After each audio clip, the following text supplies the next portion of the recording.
Seorang psikiater tampan, ningrat, terlihat baik, berbakti pada pasien, tapi di baliknya, ia memilih membunuh sebagai obat penyembuh bagi pasien dan dirinya. Ada sisi gelap, benarkah vonis hati nurani itu? Ikuti reporter Baek Sun-ju wawancara pembunuh berantai ini. Cari tahu misteri psikologisnya. Baek Sun-ju, reporter MBS. Bermasalah. Perusahaan yang ia liput, Ilsin, tersandung skandal korupsi ekonomi raksasa. Ia terancam dipecat. Putrinya remaja, mentalnya tak stabil, membuatnya cemas. Saat itu, ada pesan masuk, mengundang wawancara aneh. Mewawancarai seseorang yang mengaku membunuh 11 orang dalam 2 tahun. Pria itu ingin wawancara eksklusif dengannya. Jika setuju, ia akan ungkap lokasi korban ke-12, yang akan ia bunuh tengah malam. 3 hari lagi, ini bisa jadi berita sensasional yang selamatkan karir Sun-ju. Di sisi lain ia merasa harus menyelamatkan korban ke-12. Jika benar ada. Namun suaminya, Sang-woo, inspektur polisi, sangat cemas. Jika pria itu pembunuh, wawancara ini sangat bahaya. Walau ia berulang kali cegah, Sun-ju yang tegas tetap nekat. Sang-woo akhirnya bantu istri. Mereka rencanakan. Sang-woo pesan kamar persis di bawah kamar wawancara. Sun-ju pakai earphone dan kamera tersembunyi agar Sang-woo bisa awasi dan beri pertolongan jika bahaya. Dekat hotel, Sun-ju suruh suami parkir jauh agar tak dicurigai. Ia masuk, terima kunci kamar, amati sekitar. Semua kamera keamanan hotel diganti karena korsleting. Ia firasat buruk, tapi tetap lanjut. Kamar si pembunuh 2701. Sang-woo di 2601. Di lift. Ia duplikasi kunci kamar 2701 untuk Sang-woo. Masuk kamar, Sun-ju pasang earphone dan kamera tersembunyi. Ia duduk tegang, menunggu. Lalu bel pintu berbunyi. Ia buka, berdiri pria berjas rapi, tampan, berwibawa. Sun-ju tak bisa sembunyikan kagetnya. Pria itu, separuh wajahnya tertutup bayangan, minta izin masuk. Ia adalah Lee Yang-hon, psikiater terkenal. Masuk kamar. Ia atur layar dan tarik tirai tutupi separuh kaca. Ia duduk, minum dengan tenang, melihat Sun-ju menatap. Ia tertawa, tanya apa ia tak sesuai bayangannya. Sun-ju tenang, menjawab, sebenarnya, Anda cukup mirip dengan yang saya bayangkan. Ia sudah teliti 11 kasus pembunuhan yang diakui pria itu. TKP tak temukan sehelai rambut. Tak ada kamera rekam gambarnya. Orang secermat itu pasti punya kendali diri baik. Sesuai citra pria rapi di depan Sun-ju. Pria sekitar 35 tahun. Jas abu elegan, rambut klimis, sikap ningrat santun. Ia ingin cepat pastikan pengakuan itu benar. Ia minta bukti 11 pembunuhan itu. Pria itu tanpa ragu beri ia tonton video rekamannya. Sambil tersenyum menyiratkan ia takut Sun-ju tak kuat melihat. Sun-ju selesai tonton tiap video. Ia berkeringat dingin. Ia beri sinyal ke Sang-woo bahwa pengakuan itu benar. Mereka setuju mulai rekaman. Pertama, Sun-ju minta ia sebutkan identitas dan usia. Pria itu angkat alis, menganggap itu tak penting. Di sisi lain, Sang-woo sudah kenali dia. Lapor ke Sun-ju. Sun-ju lanjut tanya, kenapa ia minta wawancara ini? Yang-hon bilang ia hanya ingin nilai diri. Lihat apakah yang ia lakukan selama ini benar-benar dibenarkan. Sun-ju sudah selidiki. Sebagian besar korban 11 kasus itu. 1 punya catatan kriminal, 2 punya perilaku mencurigakan. Apakah Yang-hon membunuh demi keadilan? Bertindak sebagai penegak hukum dalam bayangan? Namun Yang-hon sanggah dugaan Sun-ju. Ia terus terang bilang semua hanya demi tujuan sederhana, terapi penyembuhan. Metode perawatan medis. Karena ia psikiater, orang-orang itu bagai bisul di masyarakat. Tugasnya adalah singkirkan tumor yang lukai jiwa pasien dan sembuhkan mereka. Sun-ju bingung. Yang ia lakukan pasti libatkan banyak orang. Tapi kenapa ia mau diwawancara? Ungkap cerita, ia balik tanya Sun-ju. Kenapa ia setuju ikut walau tahu bahaya? Sun-ju bilang karena ia jamin keselamatannya. Lalu, terjadi pergumulan batin sejenak. Sun-ju takut ia ketahuan pakai earphone dan kamera tersembunyi. Tapi ia terima, lanjut wawancara. Ia pilih Sun-ju karena tajam, bertanggung jawab, dan berani. Cocok untuk berita eksklusif ini. Ia tatap kamera. Ini kesempatanmu, kan? Sun-ju menyangkal. Ia datang karena Yang-hon ancam nyawa orang. Ia harus selamatkan korban ke-12 malam ini. Ia perlu konfirmasi keselamatan dulu. Tapi Yang-hon menolak. Sun-ju mau pergi. Yang-hon mengancam, Jika keluar, korban ke-12 tewas. Ia yang bertanggung jawab. Jika selesai wawancara, ia akan beritahu siapa dan di mana. Anggap itu janji. Sunju percaya. Abaikan suami. Kembali lanjut wawancara. Ia minta Sunju pertahankan gaya wawancara mendesak dan terus terang, agar ia puas melihat refleksi dirinya. Sunju lalu tanya langsung motif di balik kasus-kasus brutal ini. Yang Hon mulai buka tabir misteri di balik pembunuh berantai itu. Ia cerita tentang istrinya, wanita lembut, hidup damai. Ia menikah dan hamil, yakin sisa hidupnya penuh bahagia. Namun, Tuhan tak mengabulkan. Ia diserang seksual oleh seorang mesum saat sedang hamil. Pelaku tertangkap, bayi lahir, tapi trauma membayangi istrinya. Ia berhalusinasi, merasa bayi itu berdarah pemerkosa. Akhirnya, ia peluk anaknya, melompat, mengakhiri hidup. Yang Hon gagal selamatkan istri dan anak. Ia putus asa, hilang alasan hidup. Sebagai psikiater, ia tak bisa sembuhkan istri. Ini hancurkan harga dirinya sebagai dokter. Tapi saat pemerkosa istrinya dibebaskan setelah 4 tahun, ia temukan alasan hidup, balas dendam. Ia tunggu hari bebasnya, berlatih, studi anatomi cari cara balas dendam paling kejam. Ia hidup demi hari bebasnya. Tapi tak disangka, sehari sebelum bebas, pemerkosa itu tewas tersengat listrik. Yang Hon panik total, kehilangan tujuan hidup 4 tahun. Ia sempat biarkan diri sekarat, berharap cepat bertemu istri dan anak. Tapi Tuhan memberinya anugerah. Sebagai dokter, pasien lemah datang mengeluh. Ia temukan cara lanjut hidup, membunuh orang yang melukai pasien dan menyembuhkan mereka. Kasus pertama, seorang kurir jujur, sangat mencintai keluarga, kehilangan istri karena pemabuk, anaknya koma. Beberapa waktu kemudian, ia bertemu perusak keluarganya. Ia ikuti, niat membunuh, tapi lihat foto anak, ia urung. Yang Hon sangat mengerti duka itu. Ia ucapkan ini pertama kali. Bisakah saya membunuhnya untuk Anda? Awalnya pasien terkejut, tapi setelah Yang Hon cerita kisahnya, ia merasa terikat erat. Ia anggap itu kepercayaan mutlak antara pasien dan dokter. Jadi, ia putuskan ganti pasien meresepkan resep spesial, membunuh si pemabuk itu. Yang Hon rencanakan semua. Ia bantu pasien punya alibi sempurna. Sementara ia tangkap dan eksekusi pemabuk itu. Hasil pengobatan sangat efektif. Melihat mayat terpotong-potong, berlumuran darah, pasien itu tertawa bahagia sambil menangis. Yang Hon juga dapat kepuasan karirnya lagi. Ia anggap kenangan pahit tak bisa hilang. Hanya singkirkan pelaku sakit hati. Itulah cara sembuh dan terapi efektif satu-satunya. Sunju tantang, apakah kepuasan itu dari niat murni dan hati nurani dokter? Karena kisah itu terdengar seperti alasan palsu pembunuh yang harus target. Berkedok dokter, ia dengan santai klaim dirinya paling tahu niatnya. Lalu ia balik tantang, apakah Sunju sudah jalankan peran jurnalis? Ia pilih wawancara pembunuh, bukan lapor polisi. Ia menusuk Sunju. Ia sebenarnya tukar nyawa korban demi berita eksklusif.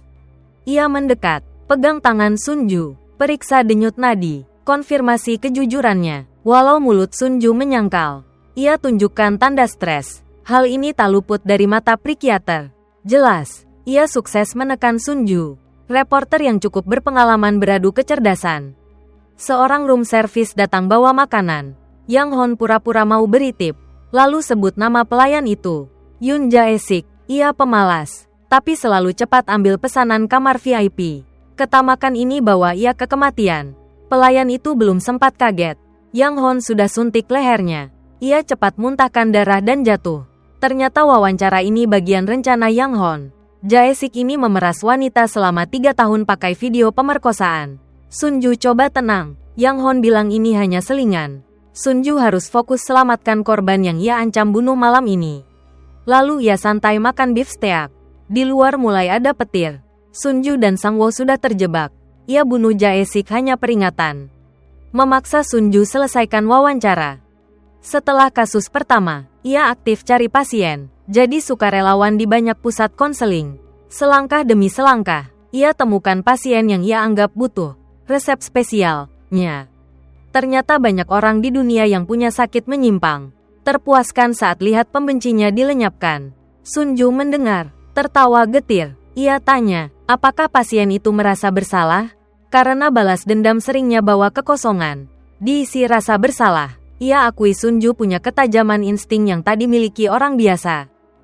Ia anggap rasa bersalah, efek samping, terapi, yakin bisa sembuhkan dengan hipnoterapi. Manusia hidup dengan kesadaran, tapi sisi gelap, hasrat terpendam, ada di alam bawah sadar. Hipnosis merekonstruksi sisi gelap itu. Yang Hon mau putar lagu favorit. Sangwo bilang akan dobrak pintu. Tangkap dia, karena bukti sudah cukup. Yang Hon cerita pasien anak. Jenius biola yang dibully. Sangwo sinyal siap serbu. Sunju tegang, tapi Sangwo hitung sampai 1. Pintu tak bergerak. Kunci kamar tak berfungsi. Sunju coba tenang. Yang Hon tiba-tiba tanya, jika anak yang dibully itu putrinya, apa yang akan ia lakukan pada pembuli itu? Saat Sunju pura-pura setuju akan membunuh mereka, Yang Hon mendadak bilang ia akan melakukannya sekarang. Ia akan bunuh anak-anak pembuli itu. Ia sudah rencanakan. Kirim hadiah ke pembuli agar kenal. Tiap telepon, ia tanam keyword di alam bawah sadar. Mengendalikan mereka. Anak-anak pembuli itu kini di atap.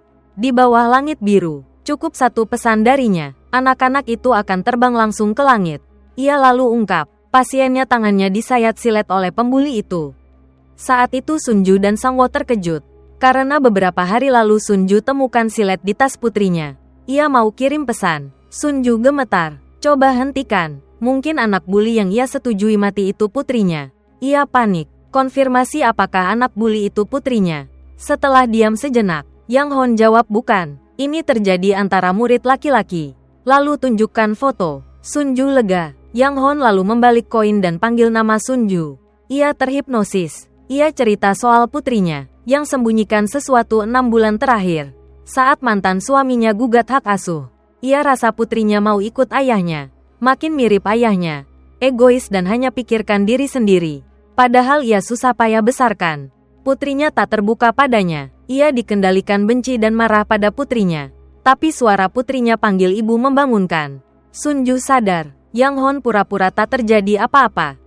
Sangwo sadar ia tak biasa. Suruh Sunju cepat keluar. Sunju minta ia sebut korban malam ini dan akhiri wawancara. Ia tahu pria itu menakutkan. Ia minta ia berhenti main nyawa. Sunju pegang erat pena senjata. Tapi tak menyerang. Ia suruh Sunju duduk tenang. Ia akan ungkap korban. Tapi ia bertele-tele. Meremehkan Sunju. Lalu ia bilang sudah janji temu penyelidik di bawah. Akan segera naik. Sangwo mau buka pintu. Tapi telepon kamar berdering. Tak ada suara. Di atas, Yang Hon masih bermain. Ia bisik ke Sunju. Menunggu kekasihmu. Penyelidik Sangwo, sayang. Dia sudah tidur. Sunju sadar mereka ketahuan. Ia serang, tapi ditahan. Dan pena listrik ditekan ke lehernya. Sunju sadar. Ia diikat dan dibungkam lakban. Kamar berubah merah. Sangwo juga diikat. Yang Hon lepas lakban mulut Sunju. Keluarkan pisau bedah. Umumkan bahwa Sunju lah yang diwawancarai. Ia dekatkan pisau ke leher. Tanya penyesalan terdalam Sunju. Tapi ia hanya potong ikatan Sunju. Suruh ia pikirkan aib hidupnya. Sunju curiga. Tanya apakah ini soal grup Ilsin.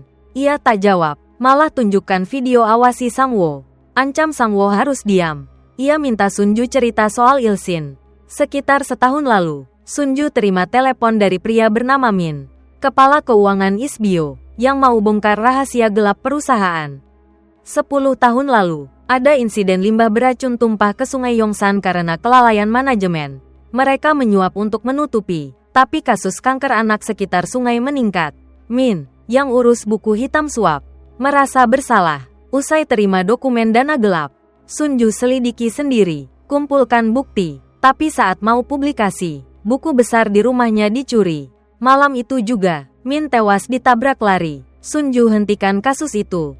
Kehilangan bukti dan saksi. Namun, sebulan lalu, audit perusahaan meneleponnya, menuduh ia bersekongkol dengan Ilsin mencuri buku besar. Perusahaan tak percaya, ingin menyingkirkannya. Yang Hon pegang pisau bedah. Desak Sunju. Apakah ia merasa tak bersalah? Beranikah ia bersumpah demi putrinya? Sunju marah. Ia tak boleh libatkan putrinya. Dan ia tegaskan tak bersalah. Yang Hon terima jawaban itu. Ia akui dia yang menelepon anonim. Menuduh palsu. Ia lakukan itu demi memanggil Sunju ke sana. Ingin mengobatinya. Sunju belum paham apa maunya. Yang Hon lalu tunjukkan Sangwo sedang coba lepas ikatan. Tapi ia melakukannya bukan karena cinta. karena Yang Hon sudah peringatkan dia untuk diam jika tak mau Sunju bahaya. Lalu ia ungkap rahasia ngeri. Pencuri buku besar adalah Letnan Han, Sangwo.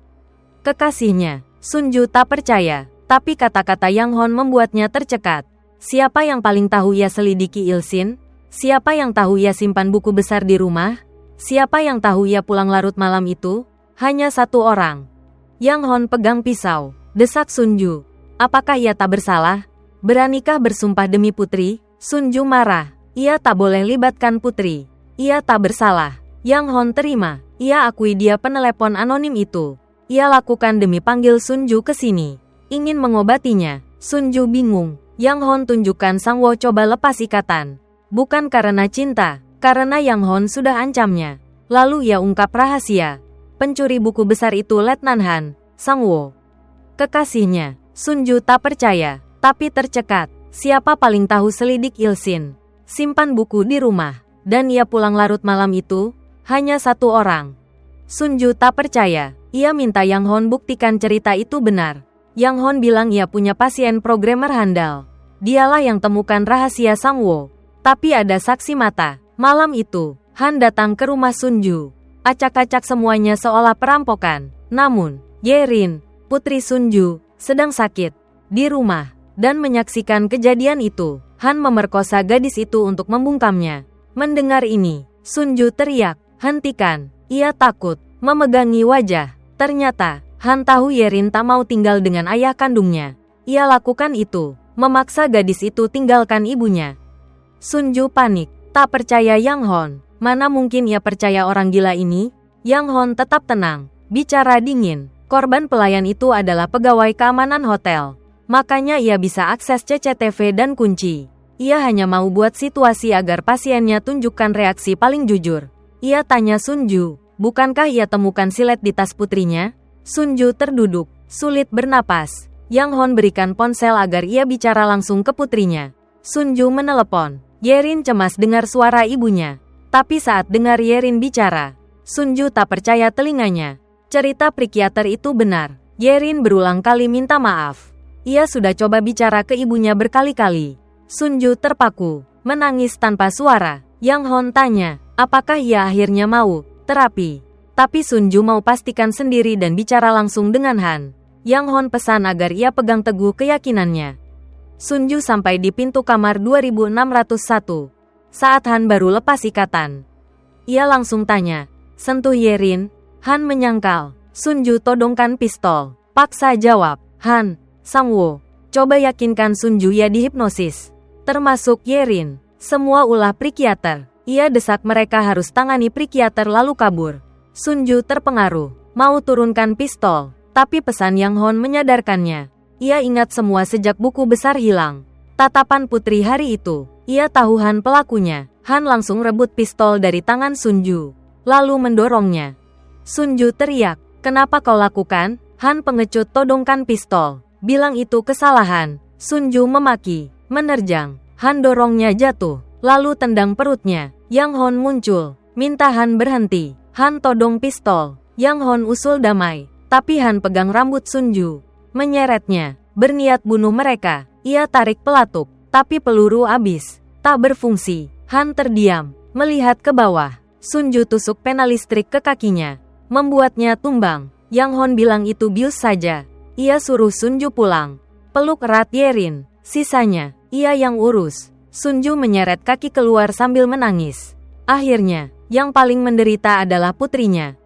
Han ditangkap Yang Hon, dilucuti, dibaringkan di papan nilon. Ia akan buat Han rasakan sakit dan takut Yerin. Di ruang praktik, Yerin sadar dari hipnosis. Yang Hon bilang Han hilang. Takkan muncul lagi. Sunju temui Yang Hon. Tapi tolak terapi. Ia akan menahan rasa sakit. Karena merasa bersalah. Justru ia khawatirkan Yang Hon. Apa ia baik-baik saja dengan tangan berlumur darah? Sulit dibersihkan. Yang Hon diam, menatap tangannya. Saat ia mau pulang, korban KDRT datang minta konsultasi. Yang Hon tetap lanjut terapi.